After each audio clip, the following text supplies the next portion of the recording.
आज हम एक L1 के लोगों के लिए स्ट्रेटजी की बात करेंगे, ठीक है, कि कैसे इस जंजाल से निकलें और कैसे हम इस प्रॉब्लम से छुटकारा पाएं। ठीक है, कैसे? ठीक है, मैं आपको पूरी स्ट्रेटजी बताऊंगा, पूरी मज़ेदार सी स्ट्रेटजी बताऊंगा। ये मैंने पहले ओरिजिनली सोचा था मैं इसको 2499 की पेड वीडियोस में डालूंगा। फिर मैंने सोचा इस पेमेंट के लेने के चक्कर में क्या है कि पूरा एक सिस्टम बनाना पड़ता है। इट्स नॉट लाइक कि मैं आज बैठा दिमाग में कर दिया जी, तो एक सर्टन किस्म की एडिटिंग करनी पड़ेगी, एक सर्टन किस्म से वीडियो बनाना पड़ेगा, सर्टन किस्म, और $25 के लिए कितना काम करेंगे। I make so much money in the other stuff then there is not so worth my time. तो इसको एक हॉबी की तरह मैंने बना दिया फिर से, एंड ये बड़ा महंगा वीडियो होना था। प्लीज़ रिमेंबर, इस 2499 में बोल रहा हूँ, मैंने 24,999 का भी बना देना था इसको, 25,000 का भी बेच सकता था मैं। पर ये स्ट्रैटेजी देंगे आपको।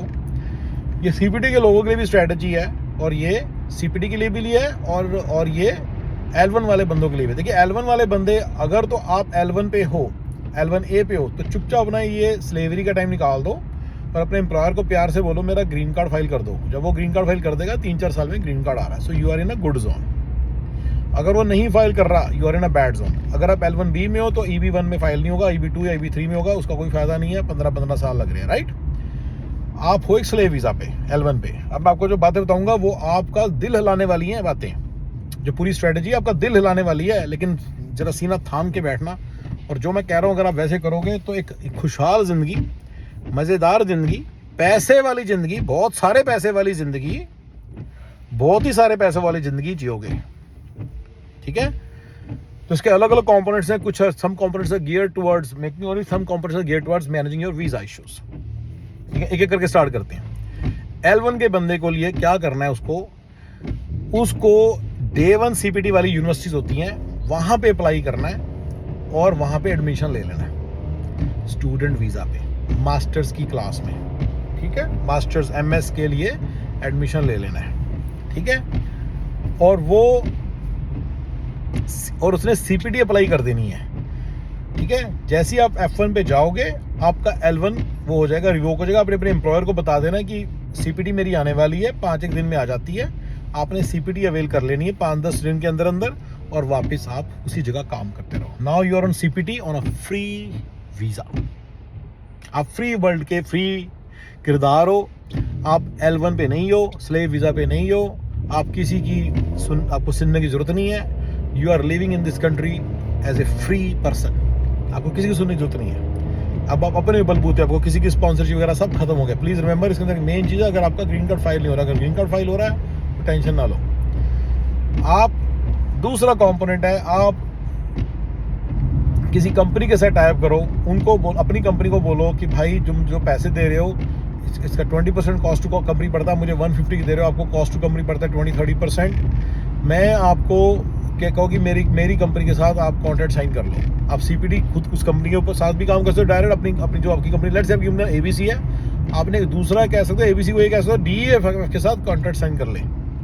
यस, उसमें बहुत बेटर है, वो 5% रखेंगे, पर आपको टैक्स वगैरह बचा के देंगे, सब कुछ करके देंगे आपके लिए। वो आपको टैक्स बचा के देंगे, यानी कि पैसे भी आपके बढ़ने लगे, आप CPT भी फ्री वर्ल्ड के भी आ गए, और वो आपकी हेल्प भी करेंगे अगर मान लो किसी कारण से CPT के आगे जाके ये। ठीक है ना, अब क्या करना है, अब CPT वालों के लिए और सबके लिए स्ट्रेटजी सेम है। CPT पे जो ऑलरेडी हैं उनके लिए स्ट्रेटजी सेम है। आप क्या करो, कनाडा का PR फाइल करो। जिनकी मास्टर्स हो गई है वो तो बड़े आसानी से होने चाहिए, जिनकी नहीं हुई उनको थोड़ा मुश्किल आ सकती है। आप अपने पॉइंट्स चेक करो।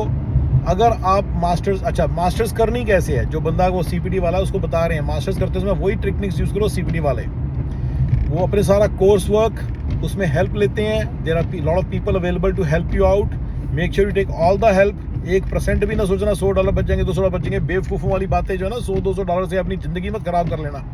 $400-500 लगते हैं, वो हेल्प देते हैं आपको, सारा कोर्स वर्क करने में आपकी हेल्प करते हैं। आपको करना तो देखो खुद काफ़ी कुछ पड़ता है, राइट, लेकिन वो पूरी हेल्प करते हैं, उससे आपका काम आसान हो जाता है, और आपकी CPT और आपकी MS कंप्लीट होती चली जाएगी। 1 साल में आपकी MS भी आ जाएगी, आप मास्टर्स के ओनर भी हो जाओगे, और आपकी CPT भी हो जाएगी। जैसे ही CPT खत्म होगी, आपने OPT में चले आना। ये CPT वालों के लिए भी है और OPT वालों के लिए, और ये L1 वालों के लिए। तो आप OPT पे चले गए या CPT पे। ठीक है, जैसे ही आपकी CPT हुई है, जैसे ही आप L1 पे, उसी दिन आप अगर एलिजिबल हो तो आप कनाडा के PR के लिए अप्लाई कर दो।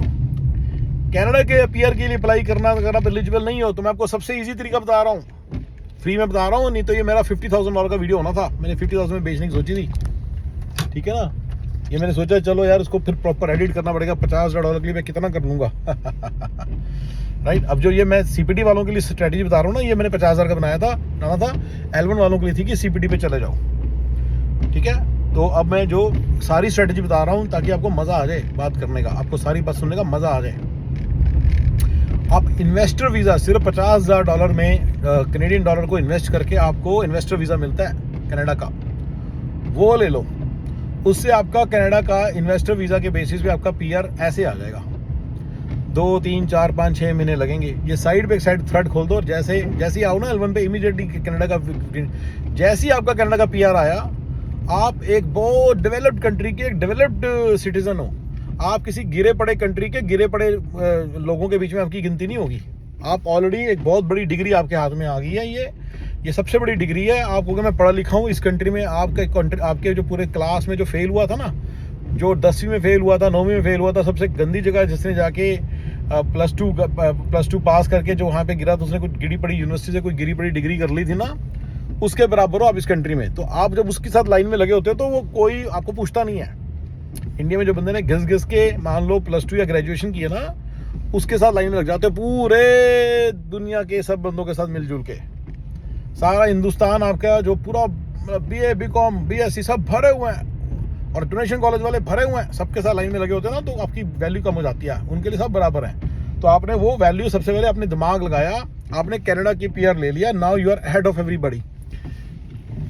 जब once you get Canada PR, आपके जो बाल है वापस उगने लग जाएंगे, आपकी टेंशन खत्म हो जानी चाहिए, क्योंकि अब आप कनेडियन पीआर होल्डर हो, ठीक है। अब कनेडियन पीआर होल्डर हो, आपके पास कनाडा पीआर आ गया। अब आप क्या करो, कनाडा में कंपनी खोलो और उस कंपनी के एक ब्रांच खोलो।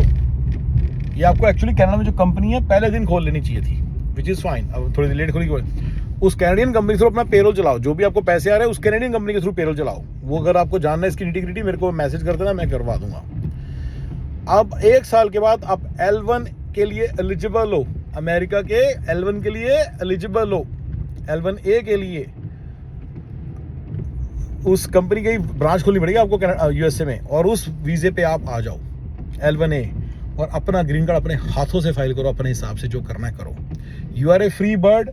आप आप L1 पे हो, L1A पे इस कंट्री में हो, आपके पास कनाडा का पीआर है, आप एक फ्री पर्सन हो, आपको कोई टेंशन लेने की जरूरत नहीं है। उधर आपका एक पैरेलल थ्रेड हो गया, Canada PR holder, whence he crosses completes 3 years as a PR holder, he becomes a Canadian citizen. तो वो आपका एक बड़ा तगड़ा पैरेलल थ्रेड है, वो आपका बड़ा तगड़ा पैरेलल थ्रेड है।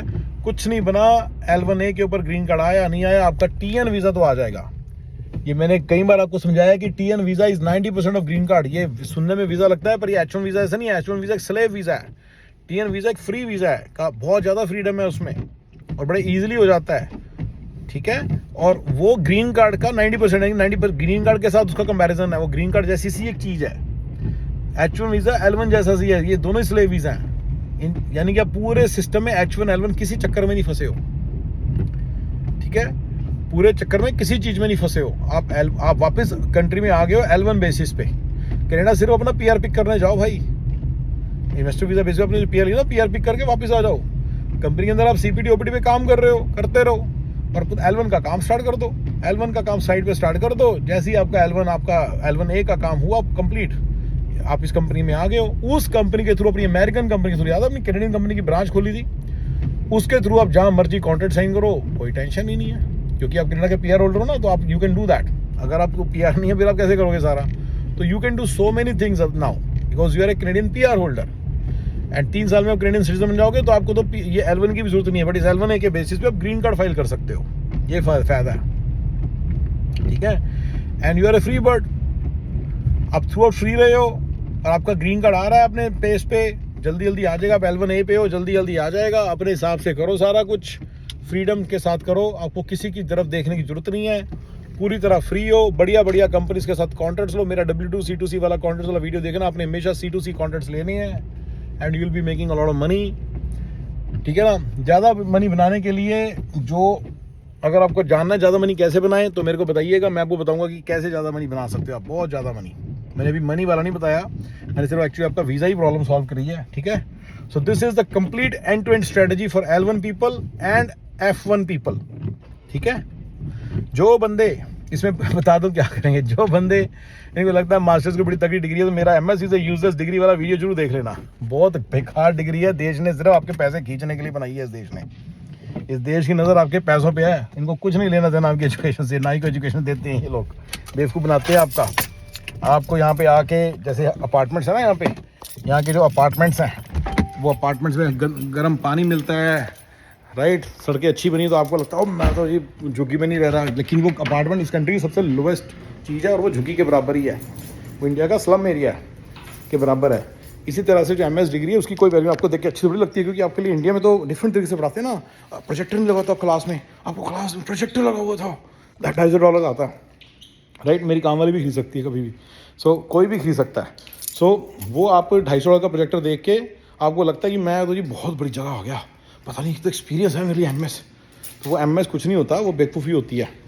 तो आप जो बंदा कहेगा जी मैं प्रॉपर MS करूँगा, मैं तो जी ये करूँगा, मैं तो वो करूँगा, तो अच्छी यूनिवर्सिटीज़ करूँगा, फुद्दू है। सिर्फ हार्वर्ड, वाट एंड स्टैनफोर्ड की कोई वैल्यू है, थोड़ी बहुत ही येल की, ऐसी जगहों की 2-3 जगहों की वैल्यू है। अगर आपको आईवी लीग और उनकी कोई वैल्यू नहीं है, सब बकवासबाजी है। Making sense? सब मिला के ये स्ट्रेटजी पूरी तरह काम करेगी। इसमें किसी पंगे में मत फंसना, किसी भी पंगे में फंसोगे तो सिर्फ खून के आंसू रोगे। Alright guys, thank you.